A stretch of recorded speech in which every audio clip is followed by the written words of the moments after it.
And welcome into another exciting edition of Locked On 76ers. Keith Pompey, Marc Farzetta. Trades? Really? What are the Sixers really willing to give up? And is there anyone really knocking on the door right now for Kelly Oubre? I think the answer to that is a resounding no. We'll break it down and more when we return. This is Locked On 76ers.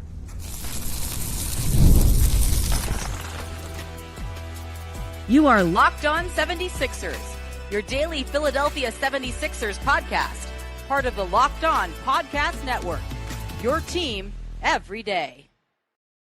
And we do thank you for making Locked On 76ers your first listen every day, part of the Locked On Podcast Network, your team every day. Keith, there is something going on right now. And look, we talked about it because simply it was worth being talked about when Jake Fisher, says that there is talk right now with the Sixers, just kind of shopping Andre Drummond. Even shopping might be too strong a term, but shopping Kelly Oubre, shopping Andre Drummond.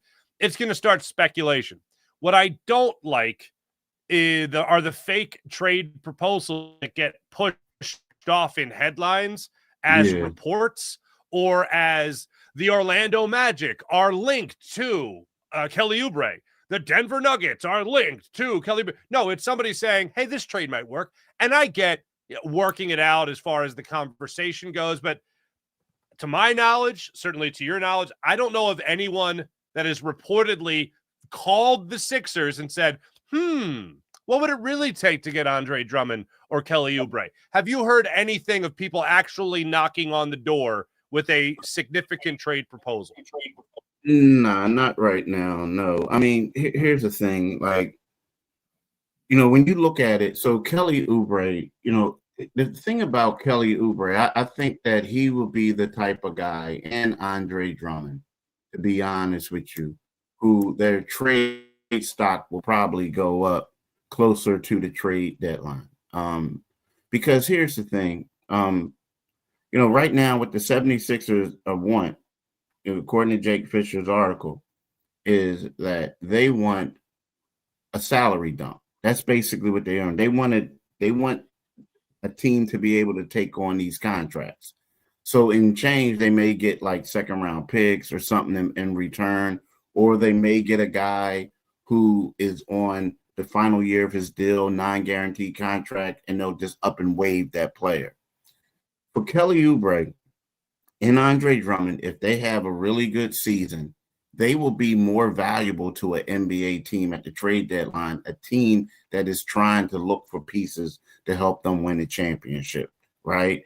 And what they'll do is they'll take these guys in and they'll give them and they'll keep them for the rest of the season, knowing that they're going to come off the books at the end. But you're just taking them just to do a playoff push. Kind of like what the 76ers did with, and they got them in the buyout market, but kind of like what they did with kind of like with Furkan Aldemir and guys like that. You know what I mean? Like, okay, just get a guy, you take them and just see what they can do. And like Marco Bellinelli is a better. I was just gonna say, yeah, Marco, like a guy like that. That's what you do. Like right now, it's kind of like, okay, what are we gonna do? And if I'm the 76ers, to be quite honest with you, if you're really trying to win, what type of message are you giving? And granted, if you feel like you need this money to get Quentin Grimes, but what type of message are you really giving to the Sixers fans when you're showing videos of Joel Embiid being in a slimmed up Joel Embiid, who we believe is in pretty good shape, or the videos allude to him being in good shape? You're showing VJ Edgecombe dunking the ball, and then all of a sudden you got Kelly Oubre in these videos too. But now all of a sudden you're talking about you're going to trade him just so you can bring in Quentin Grimes. Like, I just feel like if you're trying to win, and you look at teams like the Knicks and the Nets, the Knicks and the Atlanta Hawks, the Cleveland Cavaliers, you know that you need depth to be able to compete with those guys. So I don't see it right now. I don't see it. By the way, you just reminded me to tease this for the next segment. I got a big problem with the hype videos and the hype photos. I've noticed, Keith, an inconsistency. Okay, I've noticed something. Oh man, no. I've noticed something that is a what do you call it? The continuity. Oh, it's off. And I just noticed it yesterday. We'll talk about that in the second segment. But and it makes me question everything, but I doubt they would put out fake news about Joel Embiid looking a little skinnier. And I certainly doubt they would like Photoshop out a knee brace or anything like outlandish like that. But I will say I got a problem with the continuity, and I noticed it in a video that they put out yesterday. But back to Kelly Oubre and back to the potential trades of him and also Andre Drummond. Are the Sixers a better I don't see the Sixers. It's a weird thing where I don't see the Sixers trading Kelly Oubre and getting anything that will help you this year more than Kelly Oubre will help you this year. Like, if you want to talk about trading for picks, and even when we talked about Jeff Teague, they talked about on his podcast about trading him, and you could get a good number 2. You get a good number 2 pick for Kelly Oubre. Well, if you're really trying to win this year, to your point, that number 2 pick isn't suiting up and playing for you this year and doing anything to help, obviously. But Kelly Oubre can be such a good role player for a championship caliber team. And if the Sixers, to go out on this ledge again, Sixers are healthy and everything's working out to their most optimistic and wildest dreams, then Kelly Oubre can help this team win. We've talked about him being a spark plug. We talked about his versatility in a starting 5 or even possibly coming off the bench to help you out. I don't see this team trading Kelly Oubre and being better. And if you're trading Kelly Oubre to free up more money for Quentin Grimes, then maybe Quentin Grimes is going to get that $20 million, $25 million that we were talking about all offseason, have been talking about all offseason. The other side of it is if you wait to the trade deadline to trade Kelly Oubre, then yeah, he's going to be worth more at the deadline because teams are going to have that pressure. And his numbers will be better because if you're trading him at the deadline, then it probably means that your season has gone to hell anyway. Exactly. And his numbers might be inflated. Like when I say go to hell, that means Joel Embiid's not healthy. Paul George is still dealing with a nagging knee injury. Maybe Tyrese Maxey's struggling and all that. I don't know. It's just the season is not going in the direction that you thought it would be. And that's not just about making the playoffs. That's about making, a real legitimate push for being an Eastern Conference champion at the very least. So why would you trade Kelly Oubre now when the payoff could be so much better in 2 aspects? One, the return on the trade, and then the role he could play if you actually are having that dream scenario season that Daryl Morey is, quite frankly, pushing for. Yeah, and a dream scenario season, I mean, it's one of those things where, like, you have to have that dream scenario season to probably keep your job. Like, I mean, man, you may be able to keep it if you show some strides, like in the right direction. But let's just say if you give Quentin Grimes $25 million and you have 3 max players and the big 3 of Joel Embiid, Paul George, and Tyrese Maxey. Well, what does that say? And if you struggle, if it's another season of where you don't make the playoffs or you don't even you just get out, I mean, you go to the second round and you lose again, right? So what does that say? Like, okay, well, yeah, you got one guy making $25 million who's probably going to be your 4th option, and then the other 3 guys are maxes. But the year before that, the Indiana Pacers and the Oklahoma City Thunder weren't in luxury tax, and they made it to the finals. So you're really setting the team back. So to me, it's like, you have to try to field the best team out there, the most competitive team out there, right? And with that being said, if you don't have better options than Andre Drummond or Kelly Oubre, then I don't think you can make that trade. Now, again, what you can say is, hey, look, y'all, I'm talking about, you can say this to Quentin Grimes' agent. Hey, look, we tried to free up money. We don't have one. We're going to have a pretty good team. He's going to be a part of a great team, but we just can't get a trade that makes sense. We don't have the 25 or the 20 million to give you. This is what we have. And what we're trying to do is we're trying to make this thing sustainable for the next couple of years, right? So, maybe taking less is more. Because when you look at Quentin Grimes, everything goes great. if everything goes great, I'm pretty sure the Sixers will be happy to see the Quentin Grimes that we saw in Dallas, right? Now, we definitely. Quentin Grimes that we saw with the 76ers, who averaged 21 points, which is a career high 4.5 assists, a career high 1.5 steals, right? He shot 37.3% from three. But the Quentin Grimes who played with the Dallas Mavericks averaged 10.2 points. He shot a career high 39.8% from three, right? He averaged 22.8 minutes, and he started in 12 games and played in 47, right? Whereas the one that they had here played 33.7 minutes. So to me, if you can get that guy that's averaging 10.2 points and shooting 39.8% from three in 22 minutes a game, you're doing well. You're doing well. That's what you want. But in the same time, you need a guy like Kelly Oubre. To me, they only have two guys on this team that can play three positions. That's Kelly Oubre and that's Paul George. That's it. And we don't know what type of shape Paul George or what condition Paul George is going to be in health-wise. So why would you get rid of the other guy who can play the two guard, the three position, the wing, and power forward? Like, it doesn't make a lot of sense to me. Would you consider Trendon Watford in that? Maybe obviously a step below, being that he could be a facilitator at least? I think, a facilitator, but I don't know if I can have, and, I got to see more Trendon Watford, but, I don't know if I'm going to have him guarding two guards. You know what I mean? Right. I don't know if he can do that. He can be a facilitator. He's more of a facilitator than Kelly Oubre, right? I don't look at Kelly as a facilitator.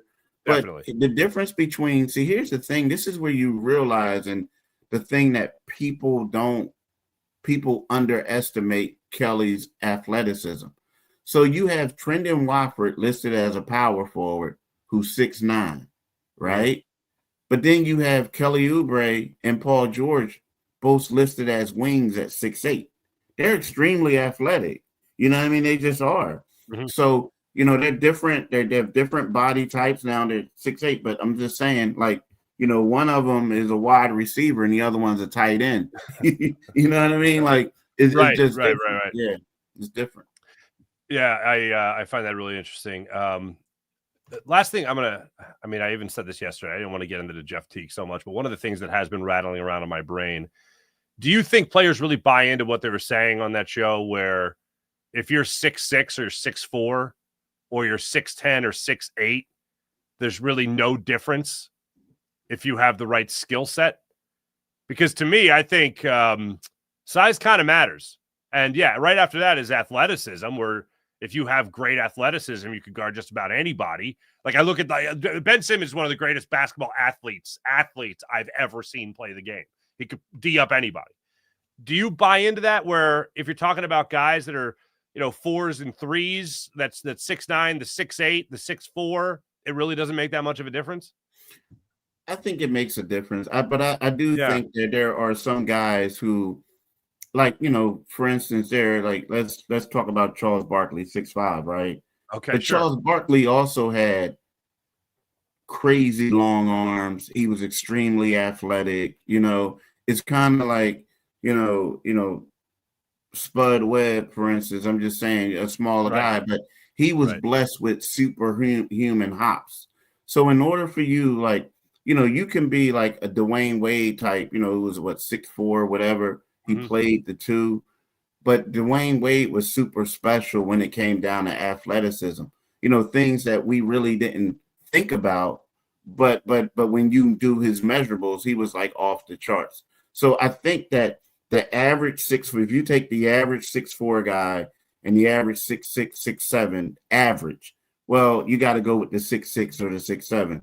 But if you have a guy that's, that's crazy athletic, he has a real long wingspan, stuff like that, then you can say for that one particular person, they fit in, but typically the average 6'7" and 6'4" is different. It's completely different. Yeah. Fair enough. To reiterate what Joel Embiid said in his ESPN article time and time again, trust is a thing. Well, it's hard for Sixers fans to trust the 76ers when it comes to anything. And I know a lot of people just were ready to get hurt again when they saw Joel Embiid looking slimmer, no knee brace and all that. And then the second video they put out there and second stills that they put out there, Joel Embiid, you can't see anything below his waist. So you can't see if he's wearing the knee brace or anything. So it automatically makes you question. And then, Keith, I saw something yesterday that at first when I looked at it, I went, oh, okay. And then I saw it again. It came up in my feed again. And I went, wait a minute. I'll tell you what that is when we return. This is Locked On 76ers on the Locked On Sixers YouTube channel. Back after this.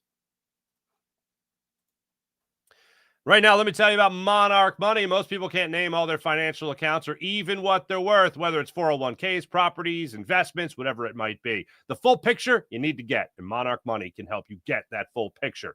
Monarch Money, all-in-one personal finance tool that brings your entire financial life together in one clean, easy-to-use interface on your laptop or computer. Monarch is built for people with busy lives, just like you and me. If you've put off organizing your finances, time to put it on the agenda. Monarch is for you. Monarch does the heavy lifting for you so you can link all your accounts in minutes and see clear visual data and get clear characterization of your spending and help you build some wealth and also build your savings. Don't let financial opportunities slip through the cracks. Use promo code LOCKEDONNBA at monarchmoney.com. That's promo code LOCKEDONNBA at monarchmoney.com for half off your first year. That's 50% off your first year at monarchmoney.com with promo code LOCKEDONNBA. Keith Pompey. Yes, sir. Describe for me what Jared McCain looks like. Would you please, sir, for the jury? What does Jared McCain look like? Describe his hair in particular. I mean, I've seen recent videos of him with shorter hair, right? Oh! I mean, it's like shorter hair. Yeah. Describe Jared McCain. Do you know where I'm going with this already? Yeah. So yeah, I didn't see what you saw, but so tell me what you got. So okay, we're all like excited about life because we see like this picture here of Joel Embiid looking slim, and again, if you notice, the picture is cropped before you could see his knee. Already suspicious after the first round of hype videos, I'll call it. Then the video comes out yesterday at Jared McCain, and it's just Jared McCain working out. That's all it is. It's letting you know Jared McCain's in the lab, working on the body and all that stuff, staying in shape. He's on the mountain climber. He's laying down, doing some stretching and all that stuff. And I'm like, good for Jared McCain. But then I'm waiting to see if they show him in scrimmage, so maybe I get a shot of Joel Embiid, if not even playing, just on the side or whatever. None of that. It's just maybe 15 seconds, 20 seconds of Jared McCain working out. I don't think anything of it. I watched all the way through, didn't see Joel Embiid, so I didn't care. I'm on the social media platforms later in the day, Keith, and I look at it again. And I go, okay. And something jumped out to me. Mm-hmm. As you mentioned, Jared McCain's got very short hair right now, Keith. Anyone who follows him on TikTok, one of his 5 million followers on TikTok knows he's got the short hair. But the video, Keith, of him working out, he's got the sideshow bob hair. He's got the big mop top going on type of deal that he had all throughout his rookie season and some of the offseason. So now, Keith, that is taken out of continuity, proper continuity. That was a video released before he got the haircut, and now I trust nothing coming out of the 76ers camp, Keith. That's where I'm at right now. It highlights my trust issues, and I think a lot of other people's trust issues as well, Keith. Yeah, I got to see. Do you have a picture of it? I can't. It's video, so I can't play it. It's owned by the Sixers, but it's right now on the Sixers feed, and it's the longer-haired Jared McCain of last year, as opposed to the I just got out of boot camp shortcut Jared McCain cut that we got now. Yeah. Yeah. I mean, I'm looking at this. Well, I'm looking at it looked like now his hair, when we talk about short, it's not like, a tight fade. It's still like, it looks like a high top fade. It's just a different hairstyle. Like right here. Let's see if you can see it. Can you see it? That's what you're talking about, right? Is that his TikTok? Yeah, that's his TikTok. Oh, here, this might be a better version. Okay, that's still shorter. That's still shorter. Shorter. Okay, so I got to see that. Now, here's the thing. As far as Joel, I will say this. The weight loss that Joel has had, it still had to happen since the season was over with. And if we have any photos of him along with VJ Edgecombe, it had to happen after the draft, right?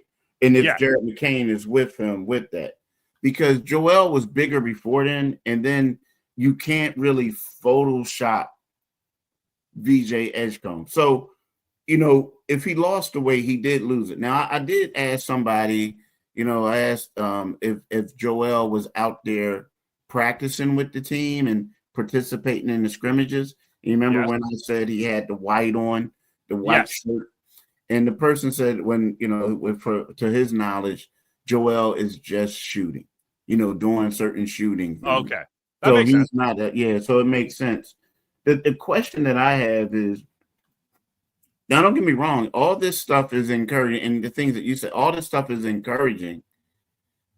The question is that there's a lot of people that are extremely excited. People have seen these videos or seen these photos. Yes. And what they're saying is, it's like, before, I'm done with the Sixers. I jumped off the bandwagon. Well, now they're completely on. I just wonder what's going to happen if the Sixers come out and say, well, we're going to take it slow with Joel. He's not going to play those first 2 games, right, in Abu Dhabi. He's not going to play. Now, he'll go to the team. He'll go with the team, but he's not going to play. My question is, are you guys going to be patient, or are you going to be frustrated? Because you see this video of him shedding weight. Are you going to become, frustrated over that? And that's just my main question to these fans, because a lot of people are like, oh, we're here, we're there, but you got to see them play.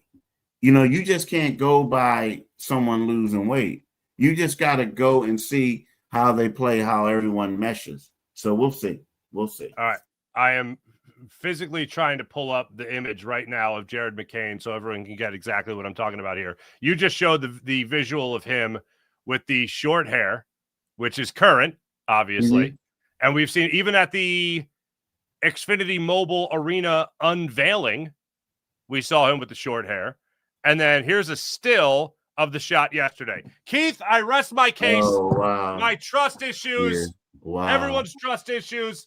Yes, ladies and gentlemen, this is the point of the offseason we're at. I'm tracking haircuts as a bald man. Yes, it is envious, but also I'm jelly. I'm jelly. I'm jealous. Wow. Yeah, look at that. Unless he can grow, I feel like Joe Pesci and my cousin Vinny. Am I to trust that a grit cooks faster in your kitchen? I'm just saying, this is why we don't trust people. This is why we don't trust people. This is his hairstyle, man. Dude, see this? Yeah. Just doing a little detective work. There it is. Unbelievable. Yeah. Unbelievable. To this. Yeah. See, people, this is the service we provide. But let me see. 8/18. Oh, that was a month ago. That was, Oh, wow. And this hairstyle was on, the new hairstyle was on the August. This is in August the 23rd. Boy, oh boy. August the 26th. But this is weird though. But this says August the 28th, and it's the big hairstyle. So I don't know what to believe, man. Well, I'm looking at one of the other photos that they posted yesterday. Is again him with the short sides and the shorter on top. You know what it ain't? It ain't this, my friend. Yeah, it ain't that. It's crazy. It's crazy. Ridiculous. Yeah. And by the way, I believe I used the term mop top earlier. That's more of a Beatles haircut, which is not at all what Jared McCain had. Miss Guzzi. All right. When we come back, our latest edition of Grimes Watch. I think I'll rest my case on that. All right. Let's get to Grimes Watch coming up in a few. This is Locked On 76ers and Locked On Sixers YouTube channel. How about 5 Hour Energy? How about 17 flavors? How delicious does that sound? Caffeine just got a flavor upgrade. 5-hour energy shots deliver tasty caffeine in 17 bold flavors. Each 2-ounce shot packs the caffeine and a premium 12-ounce cup of coffee would have. Plus, you also get B vitamins and nutrients with 0 sugar and 0 crashes. That's what I love about 5-hour energy. You get right down to it. What I love most about it is how portable they are as well. With the big taste, tiny shot, you can take it anywhere and get the boost you need when you need it. Maybe you got a road trip, need a little boost, 5-hour energy with great flavor as well. So enough with the boring, flavorless caffeine. It's time to give your caffeine a flavor upgrade with 5-hour energy shots. Get the favorites you love, and behold, you'll have some of the best flavors around. You can also be bold and try something new in store, online at 5hourenergy.com. That's 5hourenergy.com. That's the number 5, hourenergy.com, or on Amazon today. So that Grimes guy? Yeah, it's crazy, right? Let me ask you this. Before we know how the shoe drops with Kuminga, which could come next week, maybe the week after, maybe never, do you think Quentin Grimes right now is in a spot where he's going to get $20 million over 3 years? Do you think that's going to be, $20 million per year over 3 years? Do you think that's where he's going to land? Do you think it'll be below 20? Where do you think it ends up? It's weird, man, because, you look at it, these other guys are being offered 25. They had, I'm talking about Jonathan Kuminga, Josh Giddey, you know what I mean? Kuminga didn't sign, we know that, but right. He was offered 25 per. Josh Giddey got 25 per. I mean, I think so. And here's the reason why, because the longer this gets out, when we talk about everything that the 76ers are going through, and I always said I felt like it was going to happen right up until the 11th hour. But if it extends longer, it could put the Sixers back in another bad PR situation or a bad situation. I mean, we think about this. Like at first, you got to deal with you had the Ben Simmons situation. Then you have the James Harden situation. Now, all of a sudden, you're dealing with the Quentin Grimes situation. Like, and as I kept saying, like, if you're Nick Nurse, you're saying to yourself, like, yo, get this guy in here, man. We want to get this team together. We're going to go to training camp. Not only that, people don't realize how tough it is to have a preseason overseas, because you say, okay, yeah, they're going to Abu Dhabi for training camp. What do you mean? That's a faraway training camp. First of all, it's a 15-hour flight. As soon as you get off the plane, it's like you become the ambassador of the NBA. So yeah, all that practice time you think you're going to get, you're getting it, but you're probably doing a lot of, hey, how you doing? Shaking hands, kissing babies for the league, right? So that's a couple of days. And I feel it could become a distraction. So to me, if you're Quentin Grimes, you can say, hey, look, if I don't get what I want, I'm going to pick up that qualifying offer. But if you're the Sixers, you want to make sure that this guy is signed, sealed, and delivered. Because the problem is, if you do the qualifying offer thing, then you have to gamble with, well, what if he plays well and we got to go through this all over again and he becomes an unrestricted free agent? Right. So it's just me, if you're the 76ers, you got to hurry up and get a guy the money. I mean, like, again, I'm not saying 25, but 20 maybe. Like, you got yourself in this situation, so maybe pay him. I'm all for it. I'm all for it. His name is Keith Pompey. My name is Marc Farzetta. We see you guys in the chat. Duke, 3-time Mr. Sandman, three-time Duke. Everybody, appreciate you guys. You guys are awesome. We'll be back with you guys tomorrow for our Thursday edition of Locked On 76ers, where we'll continue to follow this bouncing ball that is the 76ers offseason. Make sure you guys check out Locked On NBA Top 100 as well, voted on by the NBA hosts of Locked On Podcast Network. Check it out wherever you get your podcasts. Also, Locked On Sports Today on YouTube. And again, wherever you get your podcasts. Thanks for listening. Thanks for watching. Back with you guys tomorrow. Look forward to it. See you then.